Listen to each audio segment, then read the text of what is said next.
तो दूध निकलता था 3-3.5 लीटर, उसमें आधा लीटर 1 लीटर पानी भी मिलाता था, क्योंकि हम अहीर हैं। और मैं उसे यूट्यूब पे लालू जी को बहुत सुनता हूँ, और लालू जी को सुनने के लिए आज मैं समझता हूँ कि लोकसभा भी जो है वो तरस रहा होगा। वो बात करते थे, हमारे मोदी साहब भी देखिए कम से कम हंस तो लेते थे। हमारे जो और भी लोकसभा में बैठे लोग, मुझे ऐसे महसूस हो रहा है एक बॉलीवुड में शाहरुख खान है और मुझे ऐसा लग रहा है कि बिजनेस के शाहरुख खान है। तो अपने गांव में आप नाटक करते थे और आप नायक की भूमिका करते थे, तो आपकी माता जी थोड़ी परेशान रहती थी फ्यूचर को लेके, तो आप जाके कहते थे कि मैं कुछ अच्छा ही करूंगा जिंदगी में। मैं बॉम्बे में 6-7 महीने हाथ गाड़ी भी चलाई मैंने कोर्ट के अंदर। हाथ गाड़ी उससे कहा जाए तो I have started my life with hand card in Mumbai. Sir खुद ही को दफन फूलों की सेज बनाई जाती है। अरे इतनी आसानी से कहाँ मंजिल राह पाई जाती है। पीढ़ियां गुजर जाती हैं अंधेरे कले घने साए में, तब जाकर कहीं उजाले की डिग्री जलाई जाती है। नमस्कार, आप देख रहे हैं आरपीवाई न्यूज और मैं हूं आपके साथ प्रिया यादव। आज हमारे साथ मौजूद हैं जौनपुर के लाल हेमचंद्र यादव सर। सर ने काफी संघर्ष किया है अपने जीवन में और मैं ये कहूंगी कि सर एक ऑलराउंडर रहे हैं, चाहे वो नाटक हो, चाहे खेल कूद हो, या फिर वो समाज सेवा हो, या फिर बिजनेस और पॉलिटिक्स, हर चीज में सर आगे रहकर बहुत अच्छी तरीके से अपना नाम कमाया। तो सर आपका स्वागत है आरपीवाई न्यूज में। सर मैं तो आपके बारे में सब कुछ रिसर्च कर चुकी हूँ और इतना गर्व महसूस होता है आपको देख के कि एक छोटे से गांव से निकलकर जौनपुर में आपने इतना बड़ा मुकाम पाया है। इतने बड़े बड़े नेताओं के साथ आपकी फोटोज आए दिन आती रहती हैं और बिजनेस में भी टिम्बर का बिजनेस है आपका, एंड देन उसके बाद शिपिंग का भी और एक और बिजनेस है। तो सर इस पे मतलब ये क्या कहना चाहेंगे कि मतलब कैसे ये सब हुआ है? मतलब एक मतलब आपने मेहनत तो की है, लेकिन इस मुकाम पे आके कैसे लगता है जब आप पीछे देखते हैं अपने आप को? देखिए मैडम, इस मुकाम पर पहुंचने के लिए सबसे पहले तो हमारे माता और पिताजी का योगदान रहा, उनका आशीर्वाद रहा। और मैं अपने माँ बाप का अकेला संतान हूँ, कोई बहन भी नहीं, कोई भाई भी नहीं। तो पिताजी और माताजी का हमारे ऊपर इतना, एक कहावत भी आपने भी सुना होगा कि बाढ़े पुत्र पिता के धर में, खेती उपजे अपने कर्म। तो मैं जैसे बाल्यकाल में ग्रेजुएशन इलाहाबाद यूनिवर्सिटी से कर रहा था, उस समय थोड़ी सी परेशानी आई, और मनुष्य परिस्थितियों का दास होता है। लेकिन उस परिस्थिति से मैं घबराया नहीं, क्योंकि हमने 4 लाइन पढ़ी थी कि अलग बात है कि आज या कल निकलता है, पर बहुत मुश्किल सवालों का भी हल निकलता है। निकलते हैं बहुत पत्थर, निकलती हैं बहुत मिट्टियां, तब जाकर जमीन से मीठा जल निकलता है। वाह वाह वाह! और इस सर का अभी पहला आपके समय सामने एक अंदाज है और मैं तो इतनी बार सुन चुकी हूँ कि मुझे पता है कि वो सारे इंटेलेक्चुअलिटी जितनी होती है ना, वो यहाँ पे मतलब धराशायी होने वाली है जब आप सर की आगे की भी बातें सुनेंगे। तो सर ये बताइए कि हमने सुना कि आपने पहले यूपीएससी का सोचा था। जी, हमारा सपना यही था कि मैं यूपीएससी क्रैक करूं और यूपीएससी के माध्यम से देश की सेवा करूं। लेकिन वो हमारे शायद किस्मत कह लीजिए, तैयारी तो थी। किसी ने लिखा कि success is not matter of luck, it depends on adequate preparation and determination.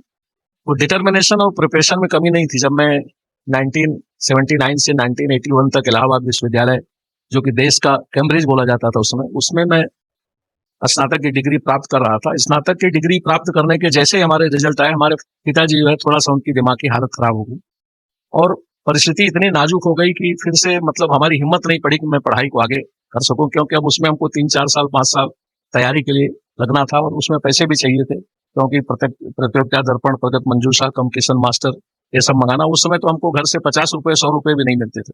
कभी कभी मैं 20 दिन 25 दिन घर पे रुकता था, फीस भरने के भी पैसे नहीं थे, लेकिन मैं कभी घबराता नहीं इसमें, क्योंकि we are actor, our director has given a role कि हम मुश्किल से जिए। तो हमको उस एक्ट को, अपने आप को इतनी बेहतरीन ढंग से करने की डायरेक्टर भी तालियां बजाए। वाह कितनी बड़ी बात है। और सर ये तो आपने जो बात बताई, लेकिन मैंने देखा था कि जब मैं आपका आर्टिकल पढ़ रही थी जो कि न्यूज़पेपर में भी छपा था, तो उसमें मैंने देखा था कि आपने एक भैंस जो 3,000 में आपके किसी ने खरीदी, एंड फिर आप उसको, उससे दूध आपका शायद 3.5 लीटर निकलता था प्रतिदिन, और आप उसको बगल वाली जगह पे कहीं ले जाके बेचते थे। तो उसका कहाँ से, क्या वहीं से बिजनेस माइंड शुरू हुआ? स्नातक की डिग्री लेने के बाद मैं बड़ा वहापूर्ण स्थिति में था, क्योंकि आर्थिक स्थिति इतनी कमजोर थी कि खाने के भी पूरे नहीं होते थे। पिताजी के पास जमीन भी उतनी नहीं थी, वो घर में अलग अलग हो चुके थे चाचा लोग, इससे परिस्थिति बहुत नाजुक हो चुकी थी।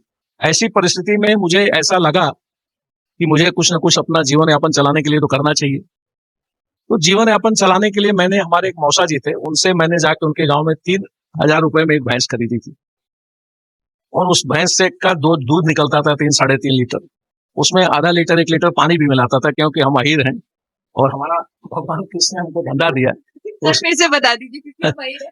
देखिए हम अहीर हैं, मतलब भगवान कृष्ण ने ही हमको धंधा दिया दूध का, और उसमें भी अधिकार भी प्राप्त किया, दे दिया कि उसमें दूध में थोड़ा पानी मिला के आप उसको, तो मैं जो फैक्ट है बता रहा हूँ, उसको 4 लीटर बना करके हमारे बगल में ही, हमारा गांव गारपारा जौनपुर सुजानगंज के पास है, हमारे बगल में एक बेलवार बाजार था, वहां मैं जा करके किसी मिश्रा जी के यहाँ, तिवारी जी के यहाँ, किसी बनिए की दुकान पे मैं आधा लीटर 1 लीटर दूध दिया करता था, और वहां से आकर जो हमको उस समय तो 15-20 रुपए मिलते थे, तो 15-20 रुपए भी हमारे लिए पर्याप्त थे। लेकिन कभी भी मेरे जीवन का सिद्धांत रहा है, और मैं युवाओं को भी, आज के युवाओं को भी कहना चाहूंगा कि कभी भी काम को छोटा न समझें। लिखा गया है ना, वर्क इज वर्शिप। आप किसी भी काम को, छोटा से छोटा काम काम है, छोटा बड़ा कोई काम नहीं होता। आप अगर अपने दिल से कोई भी काम करिएगा तो मंजिल आपको मिलेगी, ऐसा हो ही नहीं सकता। तो बस वहां से यात्रा चालू की, उसमें बड़ी स्थिति ऐसी रहती थी, मैं नाटक का भी बहुत अच्छा कलाकार रहा, तो मुझे मन में आता था कि नौटंकी खोल लूं, नौटंकी खोल लूंगा, हमारा नाटक बड़ा अच्छा नौटंकी, मतलब आप समझिए कि एक युवा स्नातक की डिग्री लेने के बाद अगर उसके पास कोई रास्ते ना हो तो ख्यालात तो दिमाग में आते हैं, तो उस ख्यालात से मैं जूझ रहा था। उसी समय हमको बॉम्बे से हमारे बड़े भाई साहब हैं हरिश्चंद्र यादव, उन्होंने किसी से बोला, एक राजेश्वर दुबे जी वहां रहते थे उनके पड़ोस में, उनसे बोला कि बच्चे को बुला लो यार, उसकी अंग्रेजी अंग्रेजी तो अच्छी है, पढ़ने में भी अच्छा है। भाई साहब ने बताया कि ऑलराउंडर फर्स्ट क्लास है, लेकिन यार घर पे पड़ा दूध बेच रहा है, तो उन्होंने हमको बॉम्बे बुलाया। तो राजेश्वर दुबे जी ने एक सीताराम चिलप करके हुआ करते थे, उनके साथ हमको जोड़ दिया, तो मैं बॉम्बे में 6-7 महीने हाथ गाड़ी भी चलाई मैंने कोर्ट के अंदर। हाथ गाड़ी भी। उससे कहा जाए तो I have started my life with hand card in Mumbai. लेकिन पढ़ने में अच्छा था, और कुछ करने की दिल में ख्वाहिश तो पाल के ही रखा था, क्योंकि मैं जानता था कि कर खुदी को दफन फूलों की सेज बनाई जाती है। अरे इतनी आसानी से कहाँ मंजिल राह पाई जाती, पीढ़ियां गुजर जाती हैं अंधेरे कले घने साये में, तब जाकर कहीं उजाले की ठिकरी जलाई जाती है। तो मुझे ये मालूम था, आज नहीं कल अगर हम रात में जी रहे हैं तो कल आने वाला हमारा समय जो है दिन होगा, ये मुझे पक्का विश्वास है। पॉजिटिव थिंकिंग हमेशा सर के अंदर रही है, और ये हर एक सक्सेसफुल इंसान के अंदर मैं देखती हूँ कि वो हार नहीं मानते हैं आखिरी दम तक, हम कुछ भी। हार नहीं मानते, हमारा जीवन का सिद्धांत रहा है कुछ भी हो, 2-4 हमारे जीवन के सिद्धांत रहे। पहली बात तो हमारे लिए, हमारे ऑफिस में आज करीब 150 लोग काम करते हैं, हम पियून को भी वही सम्मान देते हैं, पानी पिलाने वाले को भी वही सम्मान देते हैं, और एक हमारा जो मैनेजर है सीईओ, हमारे लिए इंसान पहले इंसान है, after that he is peon, he is owner, he is director, he is worker. पहले हम उस अल्लाह ताला के बनाए हुए खुदा के हम पहले एक नेक इंसान हैं। अपने अपने कर्म के हिसाब से, अपने अपने संचित कर्म कह लीजिए या जो भी कह लीजिए, आदमी अपना अलग क्षेत्र चुनता है। तो हमने कभी, हमारा एक सबसे पहला यह है कि आदमी कोई छोटा हो या बड़ा हो, वो हमारे लिए वही जो कृष्ण सुदामा के लिए उतरे थे। आज भी मैं, हमारे यहाँ का कोई छोटा से छोटा आदमी रेलवे स्टेशन आता है तो मैं ड्राइवर नहीं भेजता हूँ, मैं खुद जाता हूँ, और वो बेचारे इतना इज्जत देते हैं कि हमारे जैसे छोटे से आदमी को आप लेने आए। तो क्या है, देखिए जीवन में 2-4 सिद्धांत रखिएगा। वो 2-4 सिद्धांत, एक तो पहली बात क्या है कि अपने में एक ठान के रखिए, क्योंकि लिखा, किसी शायर ने लिखा है कि थोड़ा सा आपके अंदर अगर आर्ट हो, तो उसने लिखा कि मुसीबतों में भी जीने के बहाने खोज लेते हैं, कड़कती बिजलियों में भी आसियाने खोज लेते हैं, जिंदगी जीने का सलीका सीखना है तो उन परिंदों से सीखो जो गेहूं में पड़े गेहूं के दाने खोज लेते हैं। तो हम सब अपने आप को परिंदा समझते थे कि आज नहीं कल मंजिल मिलनी ही मिलनी, बस थोड़ी सी जिद, थोड़ी सी चाव होनी चाहिए, जिंदगी से कुछ ऐसा लगाव होना चाहिए, जीत ही लेगा सिकंदर एक दिन सारे जहान को, शर्त यह है कि दिल में घाव होना चाहिए। शर्त ये है कि दिल में कोई घाव होना चाहिए। आजकल के युवा क्या, थोड़ा सा डिग्री अच्छी आ जाए तो उनको कोई काम छोटा लगता है, लेकिन उसी काम, अब देखिए अंबानी को ले लीजिए, यही आप अपना अदानी को ले लीजिए। अदानी जी हमारे साथ ही मुंद्रा पोर्ट में, कांडला पोर्ट में हम साथ में शुरुआत की है, 88 में उन्होंने भी अपना जीवन यापन चालू किया, लेकिन उनकी मेहनत है, उनकी लगन है, प्लस उनके माता पिताजी का आशीर्वाद है। अदानी के साथ कांडला पोर्ट में मैं जब 85 में गया था, तो 86, 87, 88 में अदानी साहब, 2 राजेश जी अदानी और गौतम अदानी साहब, तो उन्होंने बड़ी मेहनत की। और देखिए मुंद्रा जहाँ पे मतलब एक गड्ढे थे, समुद्र का खारा पानी था, उसको आज उन्होंने कितनी मतलब योजनाएं दी, मुंद्रा पोर्ट बना करके कितने लोगों को लाभान्वित किया, परोक्ष रूप से अपरोक्ष रूप से। बहुत लोग बोलते हैं उनको जमीन फ्री मिली, लेकिन मैं बोलता हूँ कुछ भी मिला, लेकिन उस आदमी ने देश को दिया, देश को कुछ ना कुछ लौटाया। तो मेरा ये कहना है कि अगर आपने ठान लिया तो आपने पा लिया। मैं एक चीज नोटिस कर रही हूँ कि आप अपने एम्प्लॉयज, जो लोग आपके यहाँ काम करते हैं, या फिर कोई भी इंसान जो आप उनका बहुत रिस्पेक्ट कर रहे हैं, आज के टाइम में जहाँ पे आज की यूथ में एक एरोगेंस है, एक ईगो है, मतलब आजकल ऐसा होता है कि थोड़ा सा कुछ मिल जाए तो लोगों के अंदर ईगो आ जाता है। आप इतने टाइम से इस बिजनेस में हैं, प्लस आपने जीवन देखा है, बड़े बड़े नेताओं के साथ आप रहे हैं, क्या लगता है कि वो रिलेशन कैसे मेंटेन होता है? क्योंकि एक होता है ना कि बिजनेस में सबसे इम्पोर्टेंट है एक रिलेशनशिप और एक बॉन्डिंग और एक ट्रस्ट और एक लॉयल्टी। तो वो तो वो कैसे आप लोग देखते हैं इस चीज को? मैं व्यवहार को सबसे ज्यादा ऊंचा स्थान देता हूँ। छोटा हो, बड़ा हो, व्यापारी हो, हर इंसान को आप गांधीधाम आइएगा, किसी से भी पूछिएगा यादव जी, तो ये आदमी यही बताएगा, कुछ आदमी जैसा कोई आदमी नहीं, कोई भी हो। बात पे मैंने सुना कि लोग कहते हैं कि गुजरात गए और आपसे नहीं मिले, तो क्या मिले? क्यों इतना मतलब लोग हमारे बिरादरी में लोग, जैसे मेरा पूरा international Yadav chamber of commerce का मैं एक पदाधिकारी भी हूँ, तो लोग जितने यादव लोग हैं पूरे यहाँ हिंदुस्तान में, सब लोग एक दूसरे को जानते ही जानते हैं। तो बस उनसे हमेशा मतलब मैं ये नहीं कि आज मिले कल भूल गए, हमारा यह है कि एक बार जिससे मिलना हुआ तो जब तक जिंदगी में मतलब इस शरीर में सांस है तब तक हमारा रिश्ता रहेगा उनसे, चाहे कोई काम हो या ना हो। और रही बात छोटों को सम्मान देने की, तो क्या है, देखिए मैं ही दूध बेचता था, मैं ही हाथ गाड़ी चलाता था, आज मुझे एक ऐसा अवसर मिला कि मैं कस्टम का एग्जाम भी हिंदी में दे करके हमने 2011 में सबसे पूरे भारत में सबसे हाईएस्ट नंबर लिया और मुझे अपना सरकार से मुझे कस्टम क्लियरेंस का लाइसेंस मिला। अब हमारा व्यापार भी भगवान की दया से जितना चाहिए हमको उतना हमको साईं इतना दीजिए जामे समाए, मैं भी भूखा ना रहूं और न भूखा जाए, हमारा ये सिद्धांत रहा है। और पता नहीं जो हमारे 132 स्टाफ हैं, पता नहीं किसके नसीब से हमको मिल रहा है, मेरा ही नसीब नहीं है, मेरा ही कर्म नहीं है, उसमें किसी न किसी का। बोलते हैं ना, जैसे एक औरतें जाती हैं घर में शादी होके तो घर आबाद हो जाता है, बोलते हैं यार ऊपर गोड़ी कैसा अच्छी है, देखा है घर आबाद हो गई।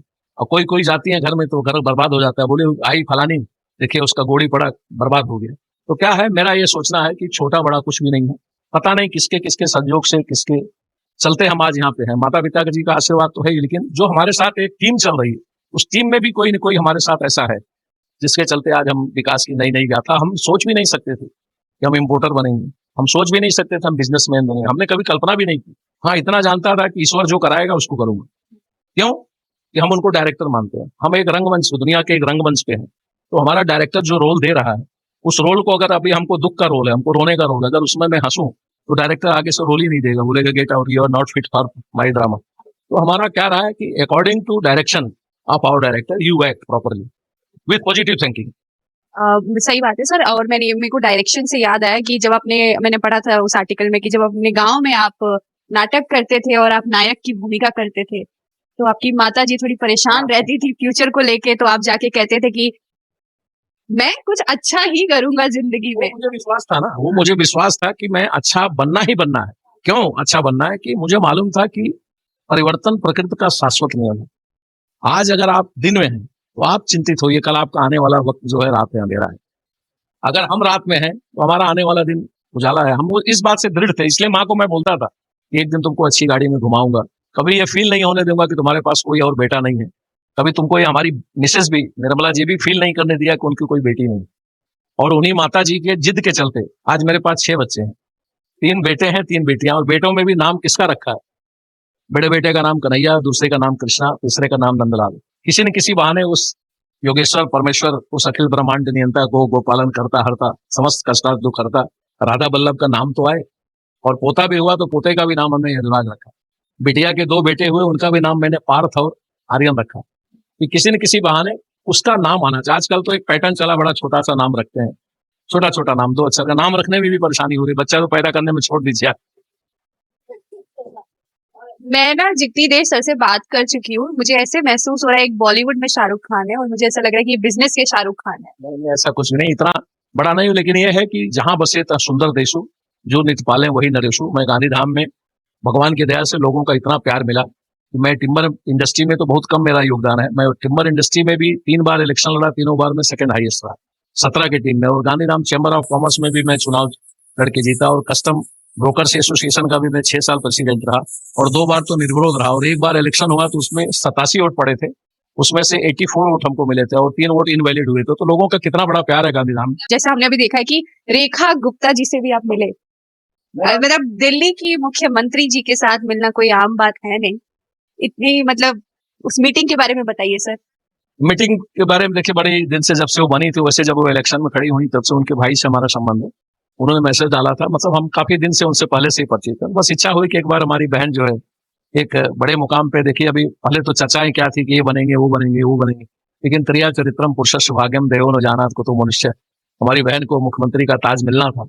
बहन को मिल गई, तो इसलिए एक भाई की हैसियत से मैं मिलने गया था, और कोई हमारा पॉलिटिकल वो नहीं है। और बड़े बड़े जो भी पॉलिटिक्स वाले आते हैं तो संजोग ऐसा होता है कि मुलाकात हमारी हो ही जाती है। अब संजोग एक दिन ऐसा रहा कि हमारे हिंदुस्तान के वजीर आजम नरेंद्र मोदी जी की जो पत्नी थी, कह लीजिए, यशोदा बहन भी हमारे घर पे आई थी। ये तारा ने ही, हमारी बिटिया ने पूरा उनका स्वागत किया सबको। तो सबसे मुलाकात होती रहती है।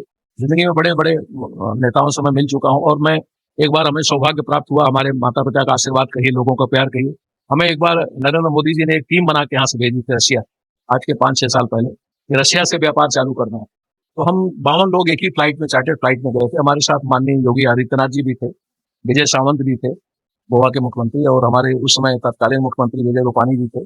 उसके बाद मनोहर लाल खट्टर साहब थे, ये केंद्रीय मंत्री पीयूष गोयल साहब, उसमें रेल मंत्रालय उनके पास हुआ करता था, वो थे। और आज गुजरात के जो गृह राज्य मंत्री हैं हर्ष संघवी जी, वो थे। हमारे यहाँ के सांसद विनोद चावड़ा जी थे, और उनके काफी सेक्रेटरी और सब थे। तो एक साथ जाने का मौका मिला, और संजोग देखिए कि हमको ही वहां बैठाया गया डिप्टी प्राइम मिनिस्टर और फॉरेस्ट मिनिस्टर के साथ बात करने के लिए कि हम टिम्बर का व्यापार कैसे चालू कर सकते हैं, क्या क्या परेशानी आ रही है। तो सारी परेशानियों को भी हमने ही जाकर के वहां समझाया था कि due to this reason we are unable to start business with Russia. तो उन्होंने बोला भी था कि हम इसका समाधान करेंगे, लेकिन अभी दोबारा अभी तो कुछ ऐसा हुआ नहीं। तो ये भगवान की कृपा है कि एक साधारण से गांव से निकला हुआ आदमी अगर यहाँ तक पहुंचा है, तो इससे बड़ी भगवान की कृपा और क्या हो सकती है। ईश्वर की कृपा, माँ बाप का आशीर्वाद, लोगों का प्यार क्या हो सकता है। बहुत सारे व्यापारी थे, लेकिन हम और हमारे प्रेसिडेंट नवनीत गज्जर, 2 आदमी हम गए थे, और हमसे जो कुछ हो सकता था वहां हमने सब उनको बताया, और हमने चर्चाएं भी की। तो एक यात्रा है। देखिए, अब जीवन में तो क्या क्या, कहाँ से कहाँ भगवान पहुंचाएंगे।